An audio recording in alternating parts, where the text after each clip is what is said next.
On est effectivement dans un espace de débat où très fréquemment les chiffres sont sollicités, sont mobilisés, on a une argumentation chiffrée. Alors je pense qu'il y a une logique à ça, c'est que ça permet d'éloigner le discours le plus immédiatement et explicitement moral. C'est-à-dire, il y a toujours l'anticipation du côté abolitionniste. C'est un mouvement qui vient quand même du christianisme, hein, d'être taxé d'alliés de l'ordre moral, d'être puritain, etc. Donc, il s'agit de mobiliser des arguments qui se présentent comme objectifs, qui se présentent comme scientifiques, et qui mettent un peu à distance la dimension morale, tout en suscitant une émotion. C'est-à-dire, ce sont des chiffres qui suscitent l'émotion par leur énormité, par leur gravité, etc. On est toujours dans les 80%, 90%, etc. De victimes de la traite, de prostituées qui ont été violées dans leur enfance, etc. La quasi-totalité des chiffres qui sont invoqués par les abolitionnistes ne veulent strictement rien dire.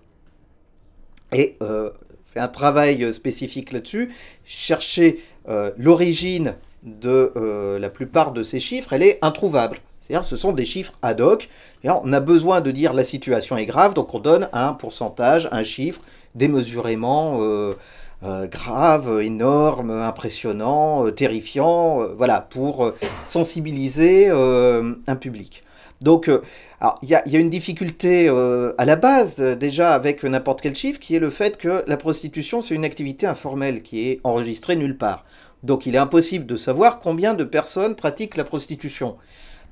Sans parler des problèmes de définition, c'est-à-dire est-ce qu'on va comptabiliser de la même manière quelqu'un qui fait une passe un soir parce que une fin de mois difficile, quelqu'un qui est sur le trottoir tous les soirs, 7 jours sur 7, 12 mois sur 12.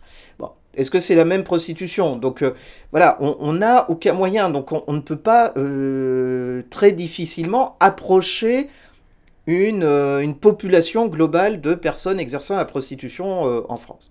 Alors les chiffres, je dirais les plus sérieux, parce que ceux-là, au moins, on sait comment ils sont produits.